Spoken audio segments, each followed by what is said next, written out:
Shonu shuhratingga kirilma odam. Bir ambulatoriyaga admin qilib qo'yaman.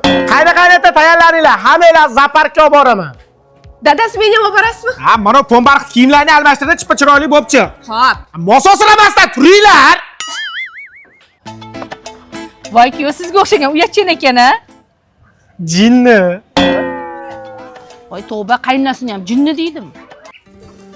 Adasi, qaysi hayvon qidiryapsiz? Hojatxona qidiryapman. Ha. Tishlimi kuyov bola? Ah, tishli. Qidirgan joyingizni topdim. Yo'q, bo'ldi, kerak emas.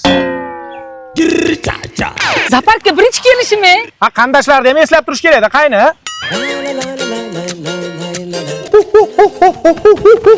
Ekan nima qilyapsiz? Ha, oshna sizga o'xshagan gap tushunmaydi ekan. Men sizlarga hozir shunaqangi bir semiz, ishi yoqmas hayvonni tasvirlab beraman. Yotaveradi, uxlayveradi, ish qilmaydi. Qaranglar. Eri ketgandan keyin cho'ntagini kavlab pulni oladigan hayvon. O'zi tili ilonga o'xshaydi. Qaynasiz qochib turing. Bu esa oddiy begemot. Zag'voylandiga, sherzor bo'ldi. Dada 2 mingiz bormi? Nimaga? Hojatga borib kelay. Ana beparosatga olib chiq desam, olib chiqmabdi. 200 ming bor ekan. Ha, bering, 5-6 marta so'ramayman, quv shomanlaganda. Voy, kim menga valna xolodilnigini olib keldi? Menda kuyovingiz. Voy, o'zim uyatchan kuyovimdan aylanay. Voy, Bu xolodilnikning nomi Volna.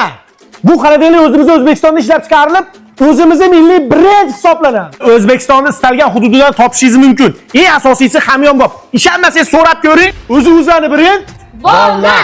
Voy, kuyov bola, rahmat xolodilni olib berganingiz uchun. Xuddi bir kuyovingizga bitta narsa bergandek gapirasiz-a? O'zi ash to'y paytida sarpoga solgan bitta narsangiz bor. Ko'rsataymi?